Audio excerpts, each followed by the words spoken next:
Students, welcome to online classes of Kiran convent children's academy.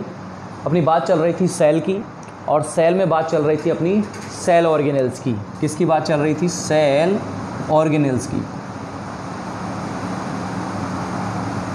और cell organelle में अपना पहला सेल ऑर्गन या सेल ऑर्गेनेल जो है उसका नाम है एंडोप्लाज्मिक रेटिकुलम।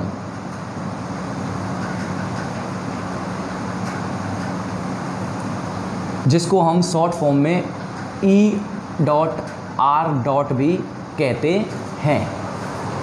ठीक है, जैसा कि इसका नाम सजेस्ट कर रहा है, एंडोप्लाज्मिक रेटिकुलम यानी एक तरीके से जाल, अंदर पाए जाने वाला जाल। तो बहुत सारे रेटिकुलम यानी कि सेल के अंदर एक जाल जैसी संरचना ऐसे पाई जाती है, जिसको कहते हैं एंडोप्लाज्मिक रेटिकुलम।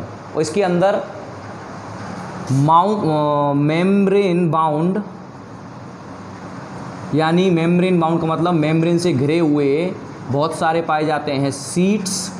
क्या पाए जाते हैं? सीट्स, ट्यूब्यूल्स और वेसिकल्स।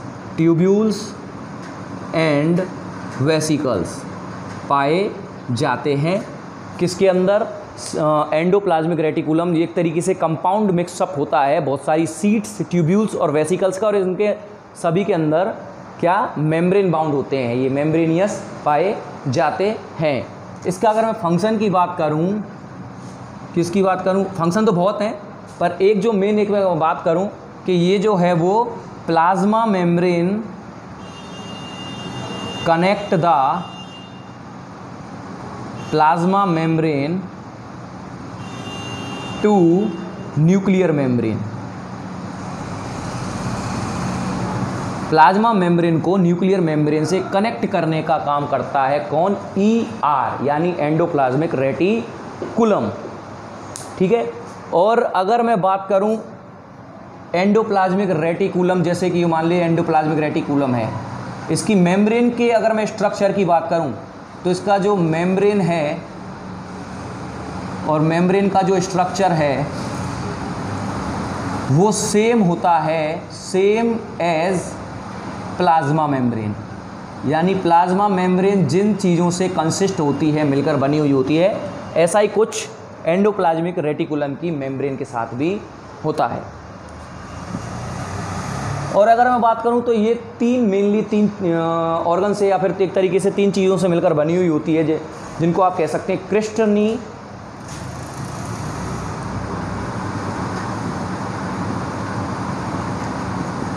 सेकंड की बात क्रिस्टर्नी, सेकंड की बात करूं तो ट्यूब्यूल्स, और थर्ड वेसिकल्स। तो इन तीन से मिलकर कंसिस्ट होती है। ठीक है, क्रिस्टर्नी, ट्यूब्यूल्स एंड वेसिकल्स। क्रिस्टर्नी की बात करूं तो फ्लैटन, चपटे,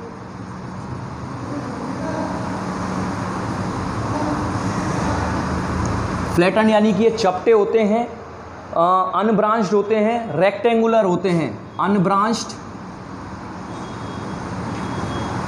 रेक्टेंगुलर, सैक लाइक, थैले जैसे, और ये पैरेलल टू ईच अदर, एक दूसरे के ऊपर पैरेलल होते हैं। ठीक है, एक दूसरे के ऊपर पैरेलल होते हैं। जो क्रिस्टर्नी है, फ्लैटन, चपटे होते हैं, अनब्रांच्ड होते हैं, कोई ब्रांच नहीं होती इनमें, रेक्टेंगुलर शेप के होते हैं और एक दूसरे के पैरेलल होते हैं। ये बात है क्रिस्टर्नी की। अगर मैं ट्यूब्यूल्स की बात करूं तो ये जो हैं, ये क्रिस्टर्नी ट्यूब्यूल्स यानी कि tube like structure,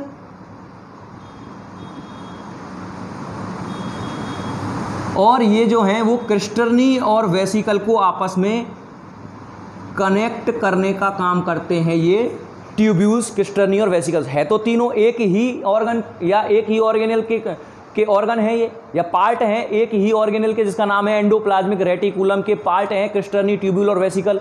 क्रिस्टर्नी, flatten, unbranch, rectangular, sac like organ है, एक दूसरे के पैरेलल हैं, और ट्यूब्यूल्स ट्यूब जैसे होते हैं। क्रिस्टर्नी और वेसिकल को आपस में कनेक्ट करने का या जोड़ने का काम करते हैं। अगर मैं बात करूं इसकी तो ये ओवल या राउंडेड शेप के होते हैं, ओवल और राउंडेड शेप के होते हैं। कौन? वेसिकल्स।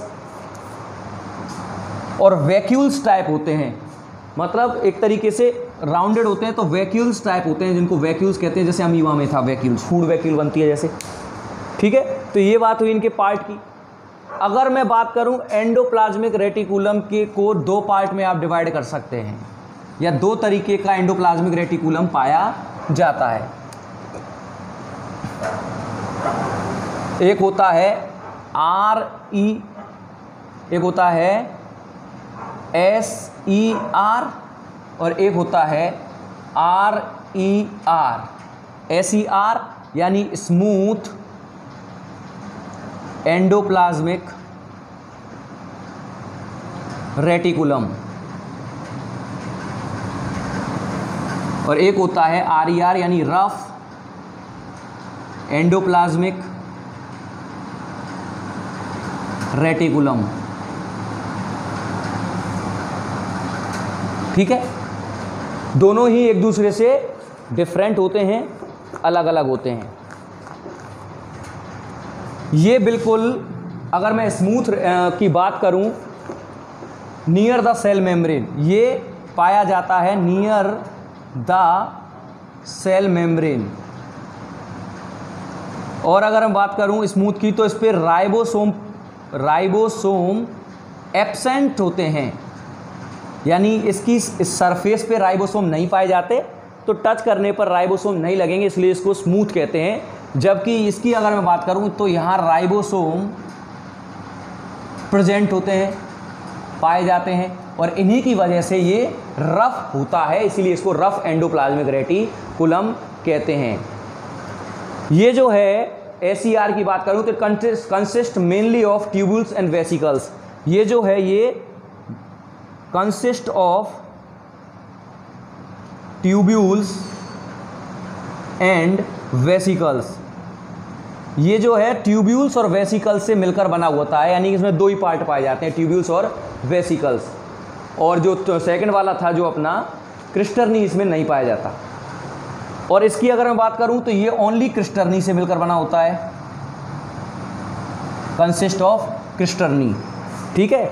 और अगर थर्ड नंबर पे बात करें, ये जो है वो लिपिड सिंथेसिस का काम करता है, लिपिड सिंथेसिस का काम करता है, प्लस में लिपिड के साथ साथ स्टीरॉयड को भी सिंथेसाइज करता है। ये बॉडी के अंदर जो स्टीरॉयड पाए जाते हैं, यहीं मैं इसकी बात करूं तो ये प्रोटीन सिंथेसिस का काम करता है, प्रोटीन सिंथेसिस का काम करता है रफ एंडोप्लाज्मिक रेटिकुलम। तो ये बात है SER और RER की, कुछ नहीं है। SER को स्मूथ एंडोप्लाज्मिक रेटिकुलम कहते हैं, इसको रफ क्यों कहते हैं? क्योंकि इसके ऊपर राइबोसोम इसकी सरफेस पे नहीं पाए जाते, इसलिए स्मूथ। इसके ऊपर पाए जाते हैं, इसीलिए इसको रफ कहते हैं। इसमें जो आपको नाम मेनली याद रखना है कि लिपिड सिंथेसाइज और स्टीरॉयड सिंथेसाइज काम ये करता है, और इसका जो फंक्शन है प्रोटीन सिंथेसाइज का फंक्शन होता है। इसके अलावा इनके कुछ जनरल फंक्शन भी हैं, यानी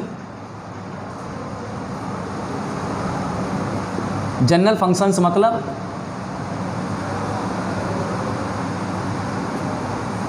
जो SER और RER दोनों मिलकर करते हैं बॉडी के अंदर।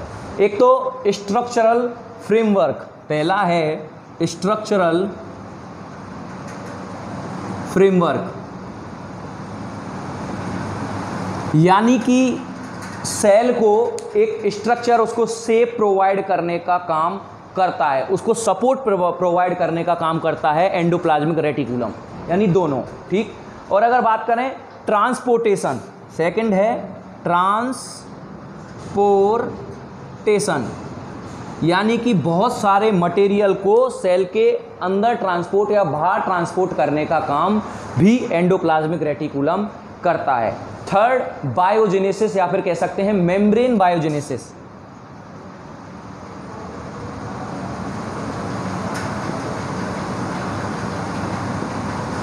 मेम्ब्रेन बायोजेनेसिस क्या है? फॉर्मेशन ऑफ सेल मेम्ब्रेन, यानी सेल मेम्ब्रेन बनाने का, फॉर्म करने का काम भी एंडोप्लाज्मिक रेटिकुलम करता है। उस प्रोसेस का नाम है मेम्ब्रेन बायोजेनेसिस। इसके अलावा जो SER है, लिपिड सिंथेसिस का काम करता है, ये बता दिया मैंने आपको। और इसके साथ साथ अगर मैं बात करूं डिटॉक्सिफिकेशन, यानी बॉडी के अंदर, लिवर के अंदर जो जहरीले पदार्थ या टॉक्सिक मटेरियल जो बन जाते हैं उनको डिटॉक्सिफाई यानी उनको बाहर निकालने का काम करता है। साथ ही साथ Ca++ यानी कैल्शियम आयन को मेंटेन करने का काम भी करता है। मसल कॉन्ट्रैक्शन का काम करता है। RER का मैंने आपको पहले ही बता दिया था कि प्रोटीन सिंथेसिस काम करता है। इस तरीके से जो एंडोप्लाज्मिक रेटिकुलम है आज आपकी कंप्लीट हो जाती है। आई होप आपको टॉपिक समझ में आया होगा। उसको पढ़ें एक बार, आपको अच्छे समझ में आ जाएगा। Thank you very much.